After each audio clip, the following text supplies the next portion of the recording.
Okay, now there's still going to be times where I just can't break the grip. To assume I'll always be able to break the grip is not a realistic assumption. There's going to be times where we're late in a match, I'm tired, my grips are tired, their grips are strong, they have a hold of something, I'm trying, I can't break it.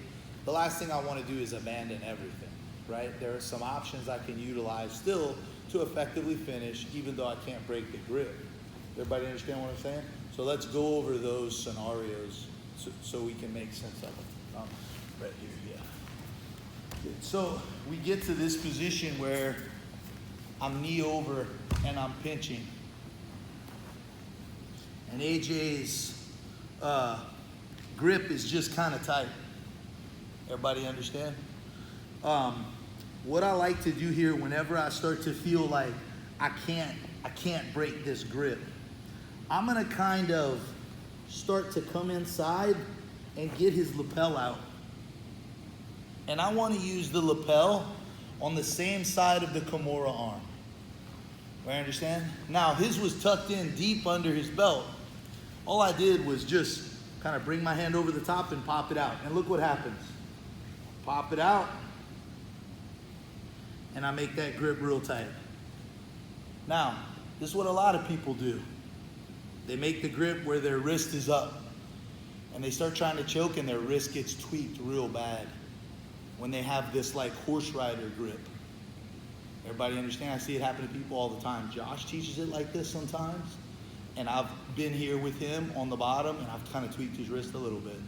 So I don't make this like horse rider grip. What I do is I grip, I bring it over the top, and then I'm knuckles on top.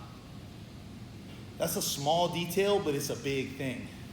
And when you guys start doing this, I've done these both ways for years. When you start doing this, if you make this top palm down grip, you'll notice it's much easier to get the chokes and to transition around. But when you do this grip, it gives a lot of space in here between my body and their elbow, and it tweaks my wrist. Whereas when I pull it over and look, palm down, my elbow is super tight. I can pull my arm in tight.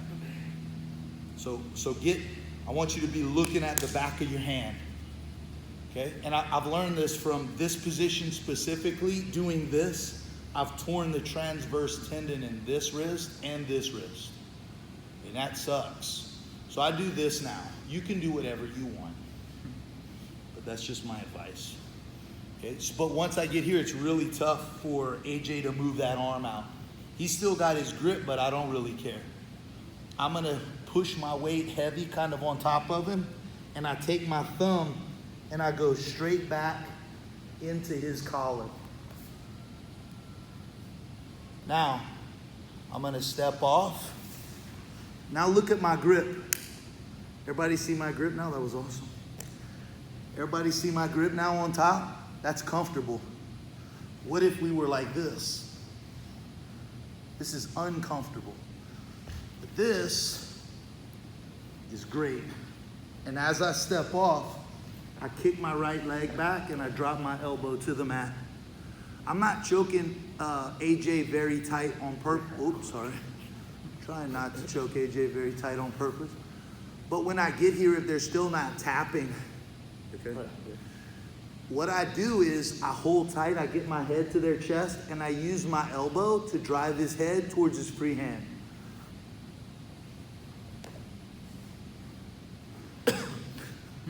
That's how I finish the joke. I make my grip, elbow on the mat.